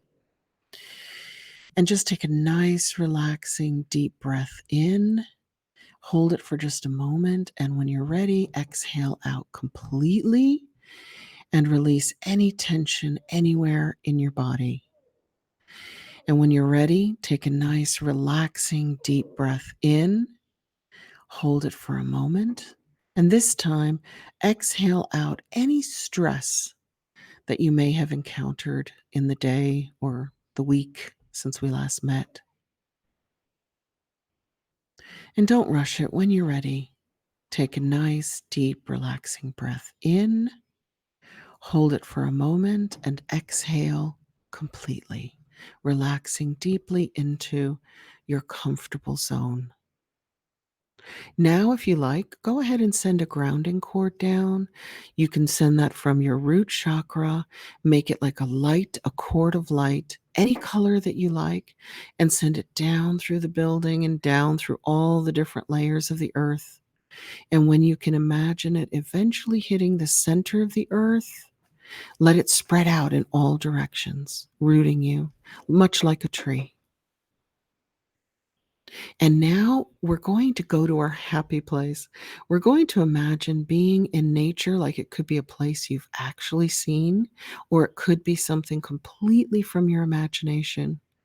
Just be in a beautiful, safe, comfortable, serene setting where you can relax and connect and continue this meditation either by water on a beach or near a lake or a river, maybe in a forest or a cave, or maybe high up on a mountaintop, maybe a snow-capped mountain somewhere.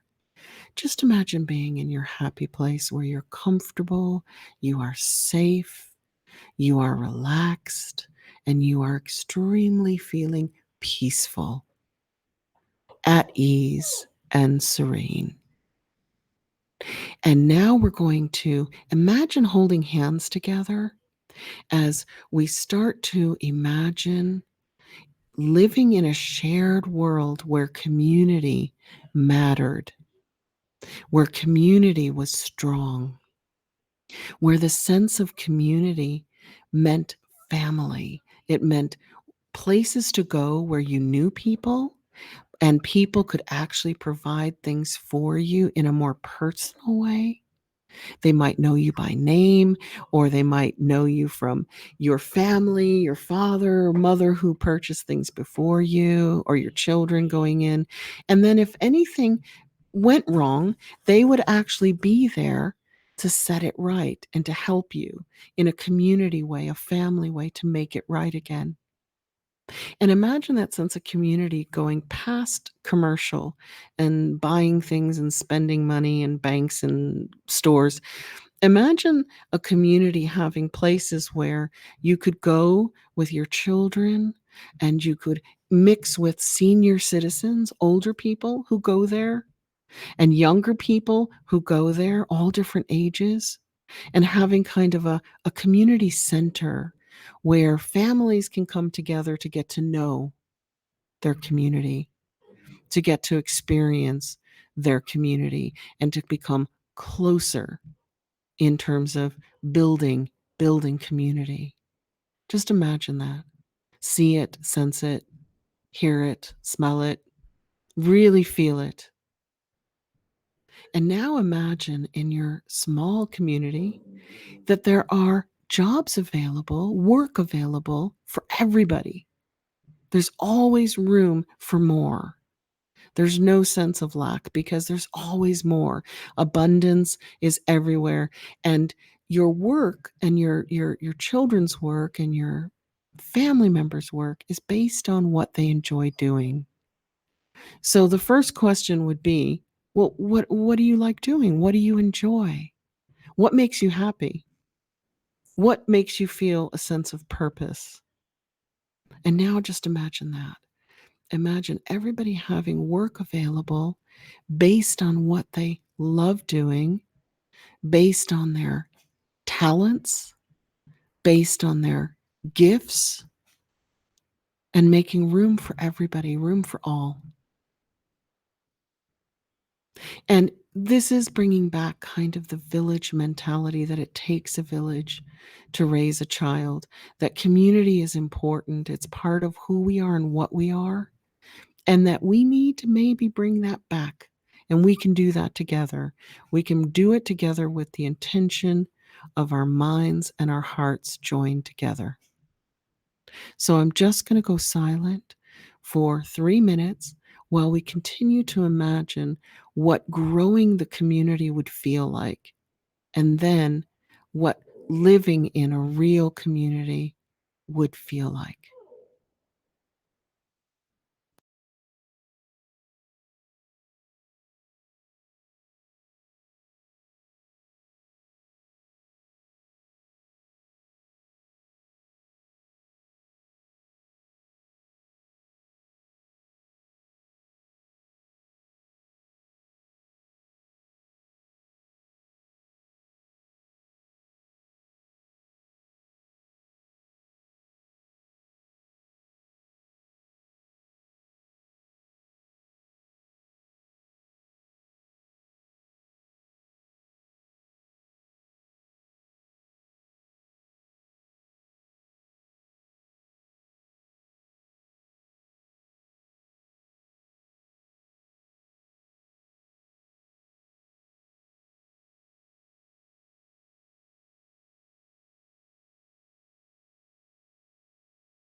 So when you're ready, before opening your eyes and stretching and coming back, just know that by creating this moment of community together as a community, we have stepped into that new community, and we're helping to create it all around us everywhere we go, moment by moment, with everybody we meet. And go ahead and open your eyes and start to stretch, move around a little bit, your neck, your shoulders, and come back.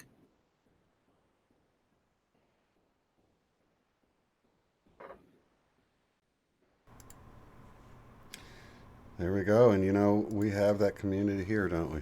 We do. That sense of community. We really do. We have such a sense of community here. It's super cool. Yeah. And it's like we're just really trying to expand that into the global community. Breathing that outward to everyone we meet and everywhere we go. Just extending that sense of community. Yeah. Because it feels great. You can feel the love and the connectedness. And that's what a lot of us need. I mean, a lot of us have felt so alone for so long, so this is a breath of fresh air. So we're really wanting to just expand that to the world, right? Yeah. And isn't it funny that instead of expanding it globally, like everything we buy now, we're bringing it back home and extending it to our community, our town, our children, our senior citizens, and really kind of looking local. Yeah. Like the story you told last week when you had broke your ankle or whatever. And yeah. And everybody just popped in, and suddenly I didn't have to worry about any of that stuff. Yeah. People came in and did the laundry. People came in and cooked. The dogs. You're just like, wow. It's amazing. True sense of community, definitely. Yeah. But in my mind, I was almost like 8 years old again, and I was seeing Mount Prospect in the winter at Christmas all lit up with lights and little shops everywhere with people running in and out of them. That real sense of a town center and a community where you got everything you needed in your own little town. Yeah. So cool. Absolutely. Well, thank you for a lovely meditation. Thank you you guys for joining us, and we will be back next week. That's going to be Thank 21st. Yeah, that'll be our last show of 2019. Yeah, and then we'll be back on the 4th after that. So. And we're going to do peace. We decided we'll do peace, and we're going to come back as the power of one. The power of one. I like that. Yep. Awesome. Lovely. So you'll have the video of the ghost. I will have the next video, week. And I will take the sound down so we don't have to hear me talking, because then you and I can talk about what we're seeing. Perfect. Yeah. Awesome. You're going to love it. You're going to love it. And I know the person who recorded it, and I know where they recorded it, and it's just like as if you recorded it or somebody in the chat recorded it. It's like when you know people who get this stuff, it's like, yes, I don't have to worry about it being like messed with. Right, exactly. Like your UFO you caught and all that. Yeah. Yeah, and that's so nice because you can rule out so much stuff when you know the person that collected you don't have to worry about CGI and stuff like that. Right. I was actually, when I had that one clip I showed and somebody, accused me of using CGI, I was kind of happy about it. I'm like, wow, they actually think I faked it, huh? That's cool. Yeah, you're like, it's that good, and they think it's CGI. Right. All right, so lots of love and light and unity to all of you guys. We'll see you in the next one. Peace. Love you guys. Bye. See you next week. If you'd like to support the work I do, go to paypal.me/UOTF. Thanks.